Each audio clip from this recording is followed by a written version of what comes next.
किसी विचारक ने बहुत अच्छी बात लिखी है, जब आप किसी समस्या या संघर्ष को छोड़कर भागने लगते हैं तो इससे आप कई नई समस्याओं और संघर्ष को आमंत्रित करते हैं और समाधान मिलने के बजाय उसी समस्या में गहरे फंसते चले जाते हैं। क्योंकि जीवन एक संघर्ष है, हम सब संघर्ष करते हैं। हम अपने चारों तरफ देखते हैं कि हर व्यक्ति संघर्ष करता है अपने अस्तित्व को बचाए रखने के लिए, अपने जीवन में और बेहतर करने के लिए। ऐसी एक कहानी हम लेकर आए हैं दोस्तों, जहां पर हम देखेंगे जीवन में संघर्ष के महत्व को। एक बार की बात है, एक आदमी अपने बगीचे में फूलों को पानी दे रहा था।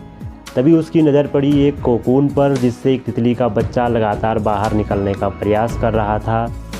आदमी ने कुछ समय तक उस कोकून को देखा, जिससे कि वो तितली का बच्चा बाहर नहीं निकल पा रहा था। वो लगातार प्रयास कर रहा था।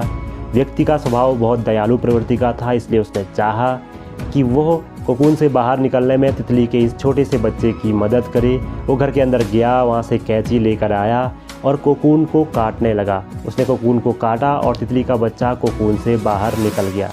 लेकिन इस काटने की प्रक्रिया से हुआ ये कि जो तितली का बच्चा है उसके पंख सिकुड़ गए, जो पूरी तरह से सामान्य नहीं था।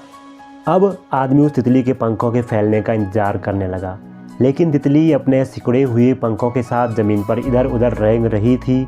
काफ़ी समय बीत जाने पर भी तितली के पंख सामान्य नहीं हो पाए, वह उड़ नहीं पाई। फिर धीरे धीरे आदमी को समझ में आने लगा कि तितली अब अपनी शेष जीवन में भी कभी उड़ने में सक्षम नहीं हो पाएगी, क्योंकि तितली का जो कोकून से बाहर निकलने का संघर्ष होता है वो एक प्राकृतिक संघर्ष है। इसी संघर्ष से तितली के शरीर में एक ऐसे पदार्थ का निर्माण होता है जो तितली के पंखों को विकसित करता है, उसे उड़ने में सहायता प्रदान करता है। दोस्तों, हमारा जीवन भी कुछ इसी प्रकार से कार्य करता है, क्योंकि संघर्ष जीवन का एक अहम हिस्सा है। कभी कभी दूसरों की जो सहायता होती है वो हमें अक्षम बना देती है, कमज़ोर बना देती है और हम अपनी ताकत को खोने लगते हैं या भूल जाते हैं, क्योंकि संघर्ष हमारी ताकत को विकसित करता है।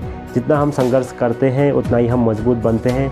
कभी कभी हम जब दूसरों से सहायता ले रहे होते हैं तो एक तरह से हम खुद को कमज़ोर कर रहे होते हैं दोस्तों। तो ऐसी ही प्रेरणादायक कहानियों के लिए जुड़े रहिए हमारे साथ। धन्यवाद।